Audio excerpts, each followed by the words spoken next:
Lua scripts are one of the most powerful features of your OpenTX radio, and many people aren't even using them. And that's a shame because some technologies like TBS Crossfire or ExpressLRS really require you to use Lua scripts in order to do basic configuration functions.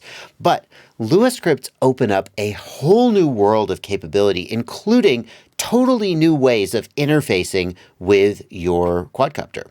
And today, I'm going to show you some of my favorite Lua scripts that I put on my radio, and just in general, get you over the fear of how do I install Lua scripts? How do I download them? It's not that hard. I'm Joshua Bardwell, and you're going to learn something today. The first thing we got to get out of the way is, what is a Lua script anyway? And one way to answer that question is to say that a Lua script, when you press the sys button on your Radio Master TX16S, or on some radios it's going to be a long press of the menu button, depending on which buttons your radio has. But when you press that button, that takes you to the Tools menu. Here in the Tools menu, there's a list of different things, and those things are all Lua scripts. Another way to answer that question is to look here at the SD card contents from my radio. And in this folder, we can see there is the Scripts folder. And in here, we've got the Tools folder. And in there, we've got some files that end with the extension .lua. And those are the actual Lua script files. And just for fun, let's open one. Okay, I think it's fun. And we'll see that it is a little program. It's a scripting language, it's a programming language, and if you're interested in programming, then congratulations, you can make your radio do some really cool stuff by writing programs using the Lua programming language.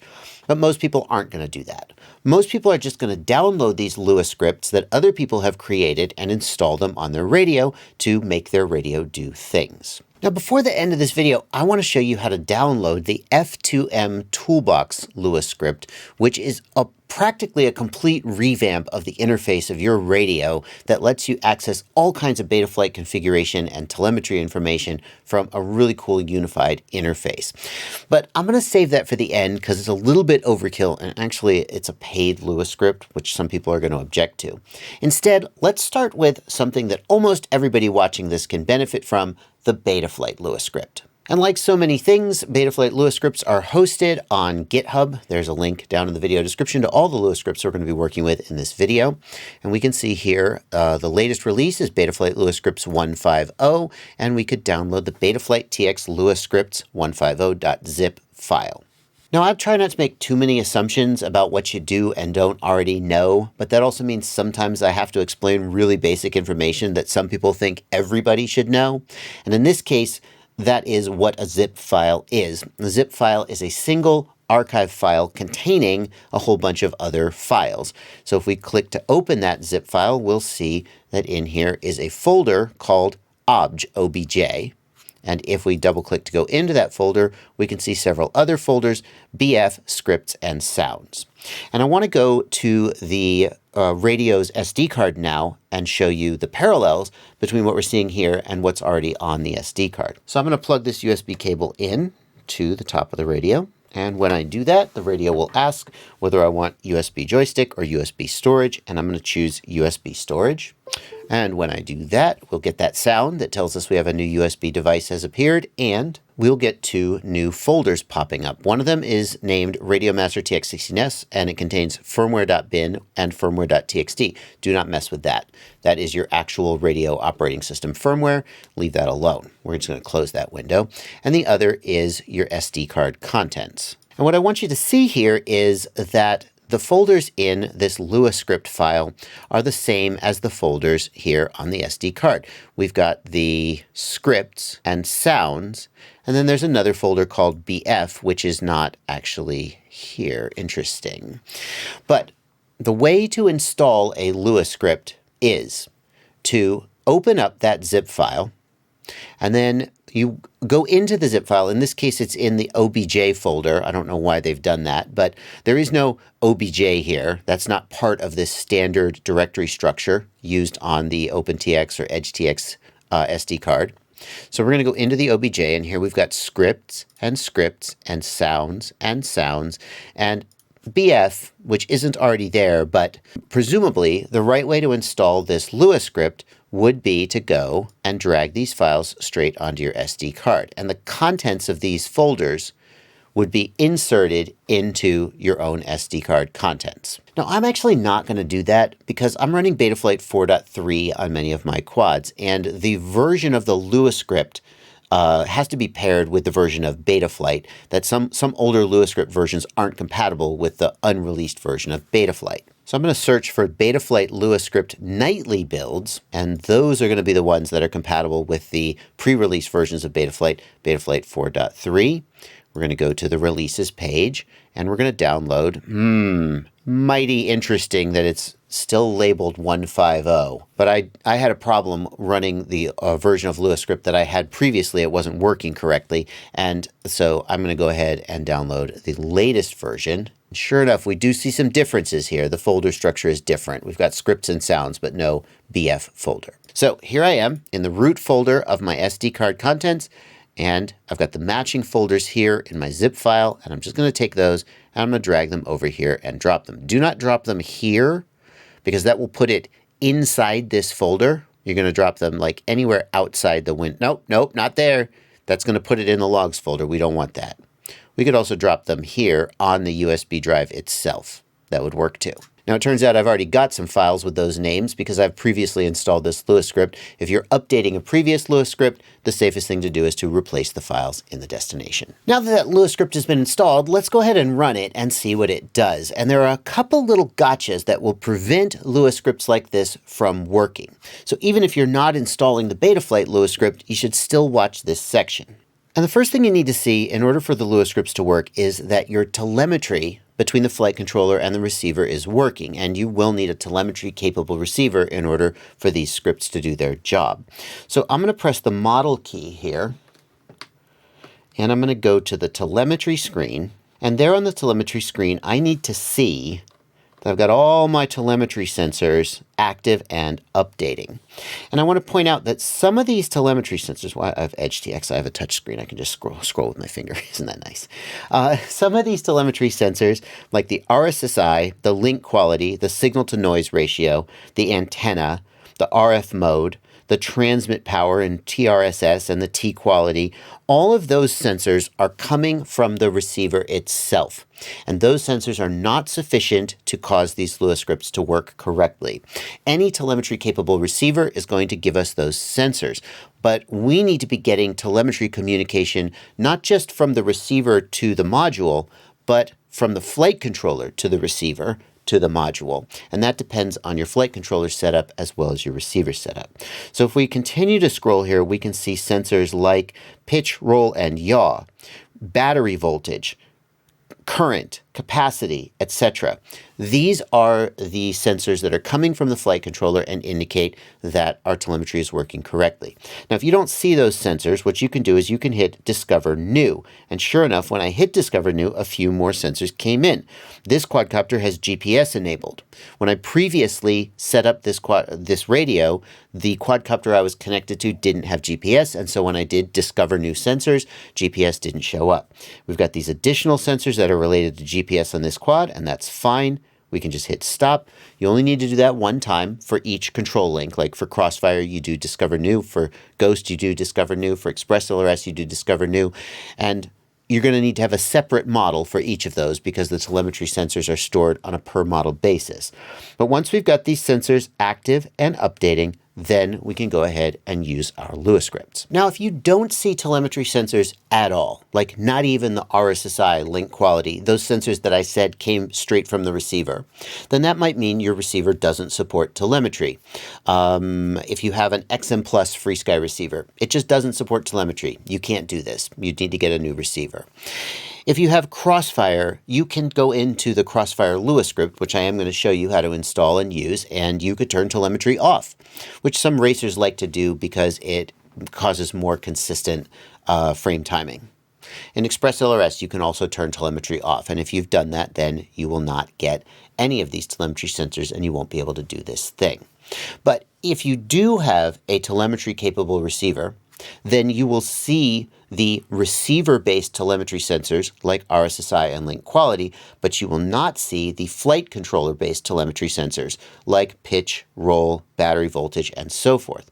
And in that case, you're going to want to go into the Betaflight configuration tab and make sure that the telemetry feature is turned on. If that feature is turned off, the flight controller will not do telemetry and none of this will work. So once you've got telemetry working, then let's run the Lua script. And we're going to do that by going to the Tools menu, and we've got Betaflight set up right there as an option. The first time you run a Lua script, you may get a message like this, compiling. We'll just let that run, and then it goes right back to the Tools menu. So let's try again. Betaflight setup, and then voila, it comes up. And there you go. What can we do with this Lua script now? Let's take a look at why this is so freaking cool. This Lua script is giving us access to many of the aspects of Betaflight Configurator straight here from the screen. Now, some of you may be saying, yeah, I can do this with the on-screen menus, and you absolutely can, but if you have DJI, you can't, because DJI doesn't have full Betaflight OSD support. Also, sometimes it's just nice to look at your radio and do this without having to put your goggles on, especially if, like me, you have glasses and putting your goggles on is a little bit more of a hassle. It's not as easy as just putting your goggles on. So this is just a nice alternative for that. What do we got here in the Betaflight configuration Lua script? VTX settings is right here at the top. If I just click this jog wheel, I can go in and I can change the VTX settings for any smart audio or tramp telemetry VTX. That's pretty nice because it lets you change that setting without powering your VTX up. Think about it. If you are using your on-screen display, you need to power up your quad and potentially blast other pilots in order to change your VTX settings. With this, you can plug in USB. Assuming your receiver powers up from USB, you can plug in USB, you can make these changes here, and then when you finally plug your quad in, it'll immediately go to this channel. That's pretty cool. I do want to show you in the Betaflight Lua script that if you make a change, that change does not take effect immediately. Nothing has happened at this time. I changed from race 3 to race 8, but nothing has happened. What I need to do is long click and then save page. And that will write the changes on this page to the flight controller. If I don't do that, these changes will be lost when I back out. Other things we can see in the Betaflight Configurator Lua script, we can change our PID and our rate profile. We can directly control PIDs by changing numbers. And there's two screens, one for the PIDs and one for feed forward and demin, as well as some advanced feed forward settings in Betaflight 4.3. Here in the rates, we can change our rates, including changing our rates type, our throttle expo, advanced PIDs, more advanced PID tuning stuff. Simplified tuning is really cool because it gives us access to the Betaflight sliders. This doesn't look like sliders, but these are the actual slider interfaces. So if you prefer to tune using sliders, as many people do today, you can access those here from the Lua script. That's pretty cool. And we've got filter settings. We've got motor settings like the gyro update, the PID loop, and the motor. We've basically got almost everything in the Betaflight configurator right here. It's pretty freaking cool. So that's the Betaflight Lua script, which I suspect nearly everybody watching this video will have a use for. Now we're going to take a look at two other Lua scripts that only some people are going to use. And if you're not one of the ones who needs to use one of these, then you can use the table of contents down in the video description or the chapter markers in the timeline to skip to that last Lua script that I showed you at the beginning of the video. But the next Lua script we're going to look at is the TBS Agent Lite Lua script, which anybody who uses Crossfire or TBS Tracer definitely has to have. We're going to download TBS Agent Lite from this page. Again, links in the video description if you need to get it. And if we scroll all the way down, we should find a download link for it. Oh, here it is. I found it. Download TBS Agent Lite. Just took a second there because for some reason the link is not obviously called out.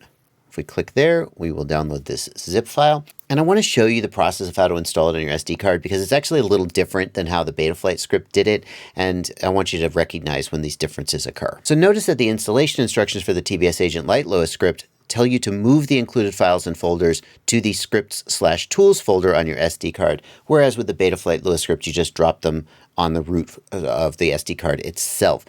The bottom line is that the files need to go where they need to go, and you may have to pay a little bit of attention to make sure that they're going in the right place. So here we've got the SD card on the right and the TBS Agent Lite Lua script on the left. And what they've told us is that we need to put these files in scripts/tools. So that's where we've gone. We are in the SD card in scripts and then the tools folder. And you can see I've already got TBS Agent Lite installed because it's not the first time I've done this. But we are going to grab the TBS Agent Lite Lua and this TBS Agent Lite folder, and we're going to drop those in script/tools. Again, not on top of any of these folders here, but just in this general area here so that they appear right there. Now that the script is installed, we can go to the Tools menu, and sure enough, there is TBS Agent Lite, and it will run, and it should detect my, oh, there we go. Oh, it's updated. Oh, I'm glad I did this. I was on an older version. It's detected my micro TX module, and I can go in and I can configure the options there. Now, we're not going to go through all of these options because I actually have a full walkthrough of the TBS Agent Lite Lua script in my TBS Crossfire Complete Setup Guide, and I'll link that down in the video description below if you want to go through that. Next up, let's do the ExpressLRS Lua script, and we'll see how its folder structure is different or the same from the stuff we've seen before. Now, the best way to get the ExpressLRS Lua script is through the ExpressLRS configurator. And the reason for that is that it's constantly updating, and there are different ExpressLRS Lua scripts depending on which version of ExpressLRS you've got. So I'm going to update to the latest version of the ExpressLRS configurator. And if I select a transmitter module like the Happy Model ES24TX, I will see the button here to download Lua script. When I click that button, it will download the correct file for me. Now notice in this case, it is only downloading ELRSv2.lua. There's no zip file, there's no folder structure, there is simply a Lua script. And that's because there are no supporting files for the ExpressLRS Lua script. It's just completely self-contained. In this case, what I can do is I can go to the SD card contents. There's my Lua script. I can go into scripts, I can go into tools, and I can save ELRSv2.lua directly to my SD card. That's it. And when I press the sys key and go down to ExpressLRS, voila, the Lua script is running. Well, okay, now let's look at probably the coolest Lua script I've ever seen, the F2M App Lua script. And I'm going to go ahead and download this. It's got the zip file here, of course, and it looks like I can install this. Let's just read this README file real quick just to see if there's any surprises here. If you have previous pro version, back up this file. I do not. That stuff is all because this is a paid file, so if you've paid for it and you have an unlock key, then they don't want you to overwrite it. But I think we can just install this the standard way. It looks to me like we've got scripts and tools and telemetry. So that suggests that this is meant to be dropped right here on the root folder and to create a new FM2M folder here in the root. Oh, here we go. A picture of the SD card after correct installation. Yes, it looks like FM2M is in the root. So let's grab these two folders and we're going to drop them right on the root of the SD card. Hey, I have a barbecue sandwich at the truck if you want one. Absolutely. I'll be right back. Now, the first thing I got to tell you before we look at this script is that it is paid. The light version is free and it leaves out a lot of the features. You can pay, basically, he says, cup of coffee. So like we thought maybe $5 was something you might donate, but it's really up to you. You can support him via PayPal or Patreon if you think it's worth it. But I do want you to know that some of the features I'm going to show you won't be in the free light version. The first thing you're going to see is it's just giving you a really neat dashboard basically into what your quad is doing. So it's showing us that we're using Crossfire, which, okay, kind of knew that, but it's got a nice little readout here of our link quality, our signal to noise ratio, and our RSSI. All three very useful things to help us evaluate the health of our link. It's showing our packet rate at 150 hertz. It's showing the time, so that's based on the real-time clock in your radio, which may or may not be set. Mine is actually not set correctly. I didn't know that because I never see it, but there you go. If we had an analog video transmitter, or I guess HD0 also uses smart audio, then we would have our VTX information, our band and channel up here. This quadcopter is using DJI, so this section is blank. We're getting information here about our battery voltage. Why does it say 2S? That's got to be the battery voltage for the radio itself. Yeah, that makes more sense. Here is our battery voltage for our quad, and it's giving us our individual cell voltage. We've also got GPS and other status information down here. And this quad does have GPS, but we're indoors, so it hasn't got any satellites locked.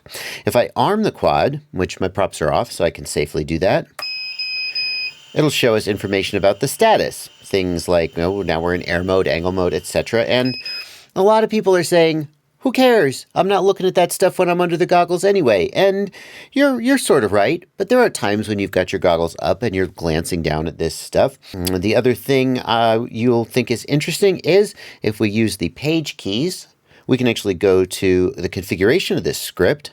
We can change some of the configuration of the radio. So this script is giving us kind of an alternate interface to change the things about the radio itself that we normally would do through the OpenTX interface. So for example, we can change the LCD backlight. We can change the radio from mode 1 to mode 2.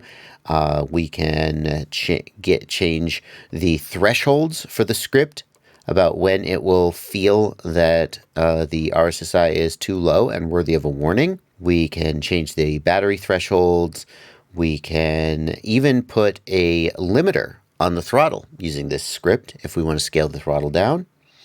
And we've got indicators here about how the quad will know, or how the script will know that the quad is armed and so forth. And if we back out one more, there's another setting for the video transmitter settings where we can see, look at that. We've got detailed information about the video transmitter, including a convenient channel chart, which is kind of neat. And again, that's blank because we're using DJI, but it's a pretty cool little interface here. Now at this point, I'm tempted to say those are the Lua scripts I use on a daily basis, and those are the ones probably most people are even going to care about. But I know that's not true. For example, there's another Lua script, the yaapu Lua script, which is used mostly with iNav. And I want to acknowledge its existence. If you use iNav, you must go look up the yaapu Lua script. But since I don't use iNav very much, I didn't cover it in this video. But I hope that the things you've seen in this video will show you how to install any Lua script that you decide you want to install, how to figure out where to put those files.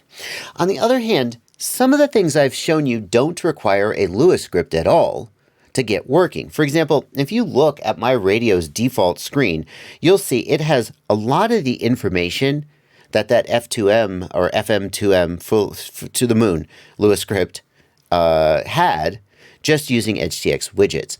And if you're interested in installing EdgeTX, or setting up your EdgeTX widgets the same as I did, I'll put a couple cards on screen to tutorials I made showing you how to do that.